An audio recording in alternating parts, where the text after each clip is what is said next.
E aí, pessoal, tudo bem com vocês? Eu espero que vocês estejam maravilhosamente bem. Hoje eu lhes trago 3 regras que vão auxiliar você na construção de planos, a entender melhor o meio-jogo. Todo mundo já teve aquela partida na qual você começa, faz a sua abertura, desenvolve tudo que tinha para desenvolver, faz o rock, conecta torres, daí você olha para a posição e parece que não tem nada para fazer na posição. Você olha e fica pensando, tá, e agora? Esse vídeo é para você que já passou por essa situação. Vamos começar com essa posição, que é uma posição de francesa Vinaver, e eu vou lhe mostrar como a gente pensa essa posição a partir da nossa primeira regra, que é a regra do espaço. A regra do espaço dita que o jogador que está jogando de brancas deve sempre atacar onde ele tem mais espaço do que o seu adversário. O mesmo vale para as pretas. Nesse caso, quem tem mais espaço aonde? Você saberia identificar? Caso você não saiba o que é espaço, o espaço é literalmente casas livres que podem ser ocupadas pelas suas peças.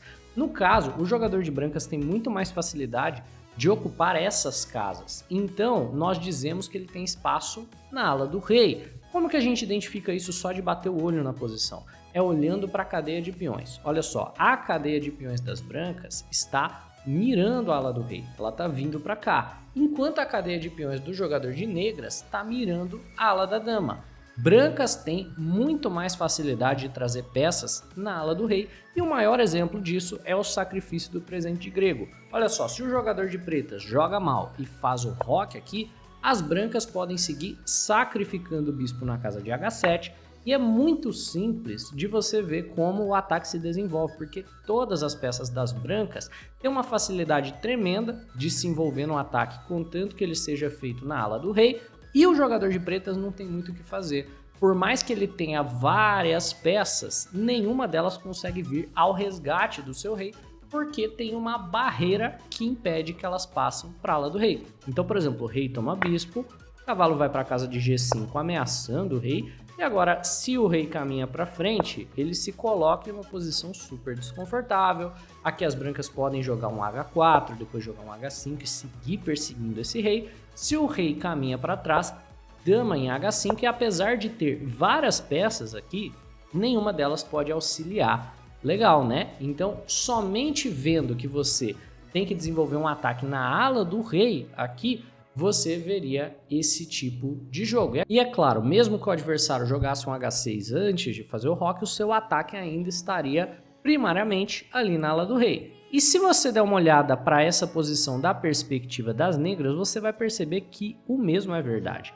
O jogador de pretas precisa atacar na ala da dama. E da mesma maneira que as pretas têm dificuldade de defender uma iniciativa na ala do rei, as brancas têm dificuldade de defender uma iniciativa na ala da dama. Por exemplo, dama em A5 ameaçando o peão de C3, bispo em D2, C4 puxando espaço, e você vê que quem joga aqui na ala da dama de verdade são as pretas, ó. Todas as peças têm casa, você tem facilidade de envolver as peças no ataque, enquanto você coloca as brancas aqui na defensiva.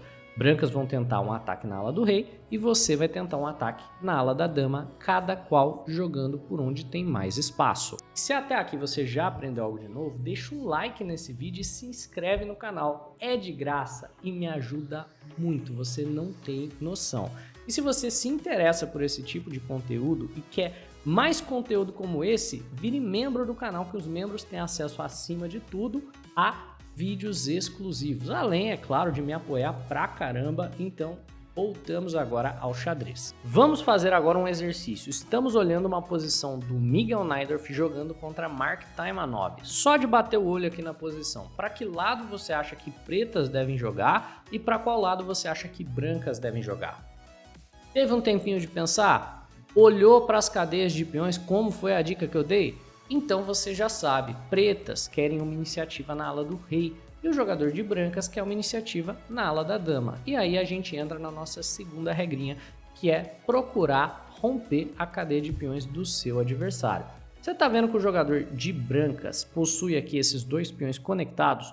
Conectados, os peões são fortíssimos, tá bom? Portanto, o que a gente gostaria de fazer é bagunçar essa estrutura rompendo ela no meio. Então, cavalinho D7, tirando o cavalo da frente do caminho para poder jogar o F5, que vai ser a nossa ruptura.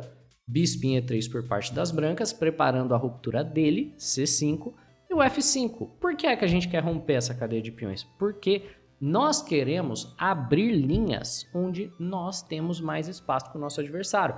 Faz sentido para você que se abrir uma coluna em um lugar onde você tem mais espaço, você tem mais facilidade de atacar por essa coluna aberta, você tem mais facilidade de dominar essa coluna aberta, então você quer romper a cadeia de peões para poder abrir colunas. O oponente não quer que a posição se abra, então ele joga o F3 e a gente vai lá e pega mais espaço ainda jogando o F4. O bispo volta e o que as pretas querem fazer?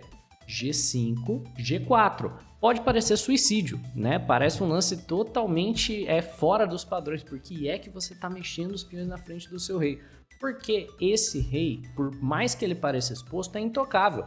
O adversário não tem como passar as próprias peças dele através da cadeia de peões que restringe o jogo dele apenas à ala da dama. O nosso rei está intocável aqui e nós queremos atacar na ala do rei, e se o adversário quiser sobreviver, ele vai ter que atacar na ala da dama.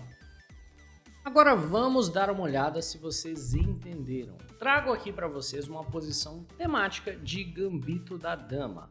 Primeiro, dá uma olhada para a posição e vamos encontrar pelo menos um plano para o jogador de brancas.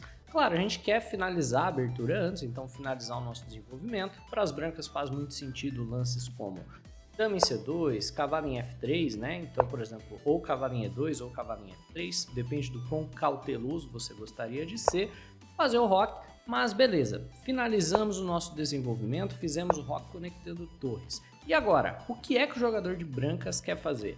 Eu gostaria que você parasse, observasse atentamente a posição e pensasse um plano para o jogador de brancas. Da mesma maneira, eu gostaria que você identificasse o plano do seu adversário, avaliando as duas regrinhas que nós discutimos até o momento.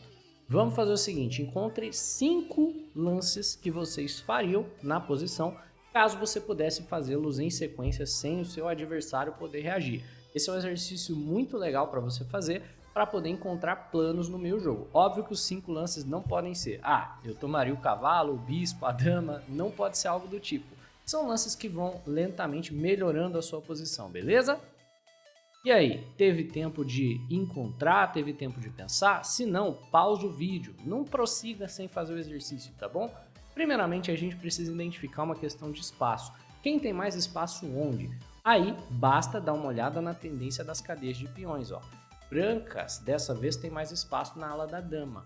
E o jogador de pretas tem mais espaço na ala do rei. Olhando para o fato de que existem cadeias de peões prontas para ser rompidas, você pode ter identificado que um dos planos de longo prazo do jogador de brancas é romper a ala da dama para poder abrir colunas por aqui, jogando lances como B4 e E5, que é uma ruptura de cadeia temática que a gente geralmente chama de ataque das minorias, porque você está atacando com 2 peões e o adversário está defendendo com 3.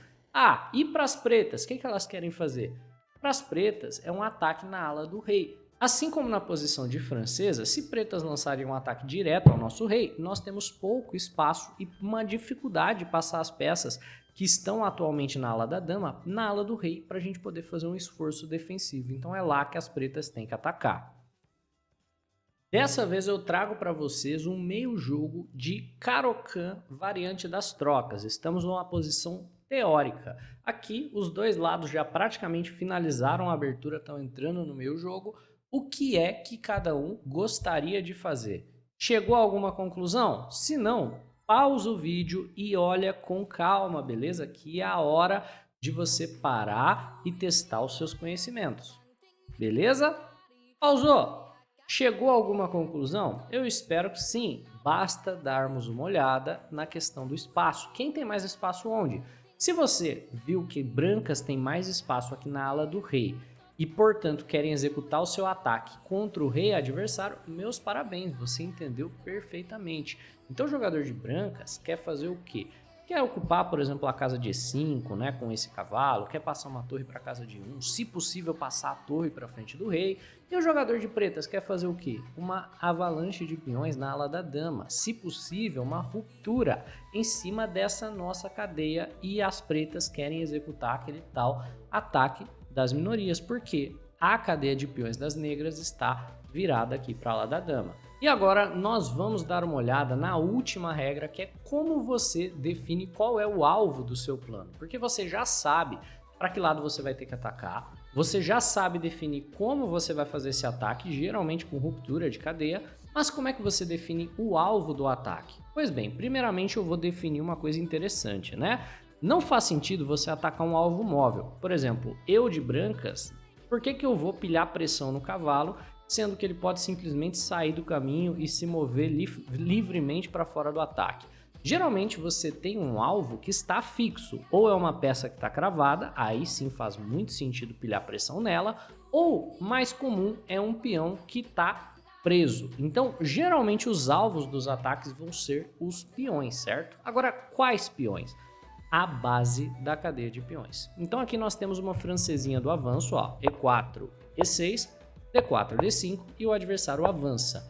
O peão de D4 é a base da cadeia de peões. O que nós queremos fazer é pilhar pressão nele, porque não faz sentido a gente ameaçar o peão de E5. O jogador de pretas já entendeu, nesse ponto do jogo, que pretas na francesa tem que atacar na ala da dama. Então a gente joga o C5, rompendo a cadeia de peões. O adversário não quer deixar a ruptura vir tão barata e joga C3. Agora se a gente tomar aqui em D4, ele substitui um peão por outro. E nós vamos desenvolver botando pressão no peão. Então cavalo em C6 ameaça o peão, cavalo em F3 o defende, dama em B6 bota pressão no peão e na base da cadeia de peões e o oponente apenas desenvolve.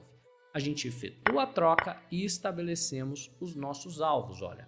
Os alvos aqui do jogador de pretas são claros, é a base da cadeia de peões. O que você quer fazer? Desenvolver suas peças mirando essas casas. O jogador de pretas vai jogar um lance que parece inocente, parece que não faz nada em específico, que é o lance cavalo em E7. Desenvolve, tranquilo, mas esse cavalo em E7 é um lance venenoso. Pretas estão adicionando aqui na posição uma grave ameaça, a ameaça de capturar o peão de D4 com cavalo em F5. Se o jogador de brancas for lá e faz o roque, por exemplo aqui, já perdeu o peão, porque cavalo em F5, temos 3 atacantes em cima do peão, e o adversário não tem como adicionar uma terceira defesa sem pendurar o peão de B2. Se você está pensando em bispo em E3, não funciona, porque cai o peão de B2, que é tão ruim quanto. Então o adversário vai ter que jogar um lance como cavalo em A3 para responder cavalo em F5 com um lance como cavalo em C2. E o jogador de pretas vai seguir desenvolvendo as suas peças, colocando pressão na ala da dama. Então algo como bispo em D7, torre em C8 e brancas atacam a ala do rei. Para o jogador de brancas, por exemplo, o lance G4 pode ser jogado. Por mais absurdo que pareça esse lance, pode jogar. Por quê? Expõe o rei dele? Expõe, é claro. Só que expõe para o quê? Nós não temos peças prontas para atacar o rei ali na ala do rei. Então, né, a gente volta o cavalo para E7 e ele pode, acredite ou não, fazer o roque aqui de boas e continuar uma expansão depois com lances como cavalo em H4, F4, F5, tentando romper a nossa cadeia de peões. Ainda naquele jogo de Índia do Rei entre o Miguel Najdorf e o Taimanov, nós temos agora a posição conforme ela se desenrolou. Pretas conseguiram a sua ruptura de cadeia, então pretas abriram bastante a ala do rei. Como você pode ver, a coluna F e a coluna G estão semi-abertas agora para o jogador de pretas e brancas conseguiram a ruptura na coluna C. E agora o jogador de brancas, como você pode ver, tem uma força de ataque aqui na ala da dama. Qual é o nosso alvo? Se você for pela regra de número 3, é a base da cadeia de peões, é o peão de G2. Então como é que o Najdorf vai desenvolver o seu ataque? E note, viu, a questão do espaço. Pode não parecer, mas pretas têm uma quantidade tão gigante de espaço aqui na ala do rei que todas as peças participam sem esforço algum do ataque. Olha, bispo em G5, ameaçando a torre. O oponente coloca um cavalo na frente, agora o bispo em E3 ameaçando o rei. A dama toma o lugar do bispo na casa de G5. Olha, todas as peças muito organicamente começam a vir para o ataque, todas mirando o nosso alvo. Bispo em F1 defendendo, ele já percebeu que o peão de G2 é o alvo. Torre em F8, traz a torre que não estava fazendo nada para atacar. Aqui é um lance para quê? Para defender o alvo do adversário. Se você for ver, brancas também tem um plano. Ele saiu da cravada. O cavalo está livre para se mexer. O que ele quer fazer? Atacar a nossa base da cadeia de peões. Ele quer jogar cavalo em C4. Por quê? Porque da mesma maneira que a gente está pilhando pressão lá, ele vai pilhar pressão aqui. E de repente, se o contra-ataque dele dá certo, nós não temos tempo para executar o nosso ataque e nosso rei fica aberto. Então B5 é para impedir a vinda do cavalo para cá. Opa, A4 por parte do adversário, um peão de graça. Nossa, que generoso é o Mark Taimanov, né? Nos deu um peão de graça. Claro que não. Se a gente tira o peão daqui, cavalo em C4 dá um duplo no bispo e no peão e a posição já fica inferior para o jogador de pretas. Então, A6, lidamos com o plano do adversário, torre em C7 não ameaça nada e seguimos ameaçando o peão de G2, que é a base da cadeia. Torre em G7, olha, cavalo em B3, cavalo em H4, todas as peças das pretas têm casa. Por quê? Porque ele está jogando para o lado certo do tabuleiro. Se necessário for, ele ainda pode jogar, por exemplo, rei em H8 e trazer a outra torre para ameaçar. Mas o Najdorf achou aqui uma ideia maravilhosa. Bispo em H3 é um belo sacrifício de bispo, porque se você captura o bispo, nós temos dama G1, seguido por torre G1 e cavalo por F3, que está marcado o duplo ali, né? Que de fato ganha a dama, mas ganha mais do que a dama. Isso daqui é checkmate na posição. O oponente não pode tomar o bispo, ele tem que defender com a dama na frente e a dama nunca quer ser a primeira defensora. Então ele sacrifica tudo lá e o adversário fica com a dama presa na posição e abandona. Pode não parecer que a dama está presa, ela tem duas casas, né? Mas cavalo em G3 cheque capturaria a dama em qualquer uma dessas duas casas. Então a posição vence lindamente para o jogador de pretas. Bem, pessoal, é isso. Eu espero que vocês tenham aprendido algo de novo. Eu espero que esse vídeo tenha sido instrutivo. Um abraço e até a próxima.